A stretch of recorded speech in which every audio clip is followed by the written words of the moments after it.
brush past me in the hallway and you don't.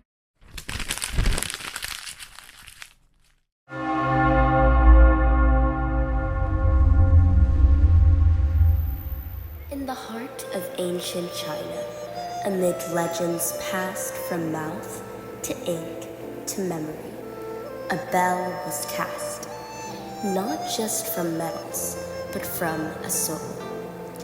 This is the soul of the great bell, retold by Lafcadio Hearn.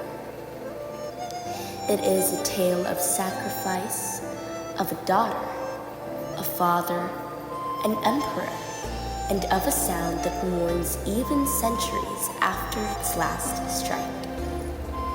But beneath the story lies something deeper, a hidden language written not in words, but in symbols. And that is where our journey begins.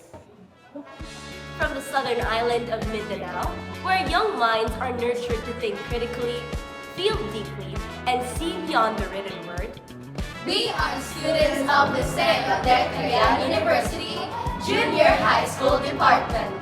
I am Mikayla. I am Safar. I am Rafael. I am Kylie.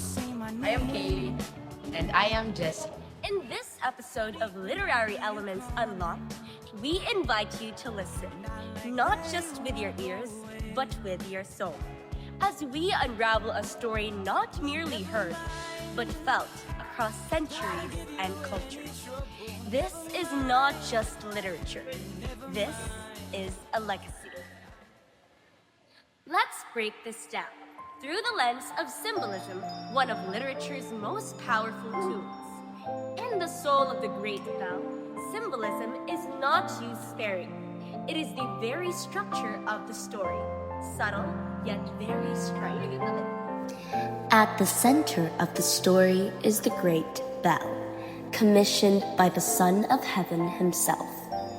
It is meant to be the most magnificent in the empire, a symbol of harmony, order, and the emperor's glory. But every attempt to forge it fails. No metal binds, no fire fuses it, until Kolnai, the daughter of the court bell maker, throws herself into the furnace. And suddenly, it works. Her body is cast into the molten metal. Her voice is lost, and yet it is through the silence that the bell finally sings. It is through her death that the story lives. Lafcadio Hearn's isn't just a folklore. It's a metaphor, a literary sculpture of symbolism. It teaches us that behind every masterpiece, there may lie an invincible sacrifice. A name never remembered, a soul never seen. The bell, now whole, becomes a symbol of much more than craftsmanship. It is a memorial, a grave marker, a testament to love and duty. When struck, it no longer simply rings. There is heard in its notes a sound of wailing. This is not a metaphor. This is symbolism turned literal. Her voice, her pain, her choice embedded under the sound.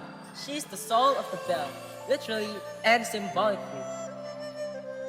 The metals used, gold, silver, and iron, represent ideals, wealth, purity, strength. Yet, the story insists they'll fail without something more. This suggests that true greatness cannot be achieved by material alone. It must be bound by human sacrifice, emotion, or memory. Only when Konlai sacrifices herself do the metals finally merge. Thus, they symbolize the limitations of power and art without soul.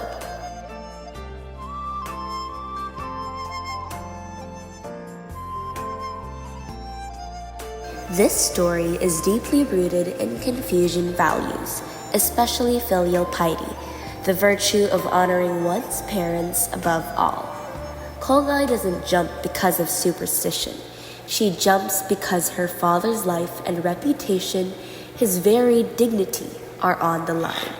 In doing so, she becomes the symbol of the ideal daughter in ancient Chinese culture, silent, strong, and willing to become the sacrifice. Even her final request, not to grieve her, reflects this cultural ideal of selfless obedience. Speak of me kindly, nevermore. So, what does all this mean for the modern reader? It's not just a story about people. It's a reminder that behind every monument, every sound, every tradition, there's a person who operates. The bell rings with memory. The metals in. The sound is not just heard, it is. Kongai's story teaches us that sacrifice is not silent.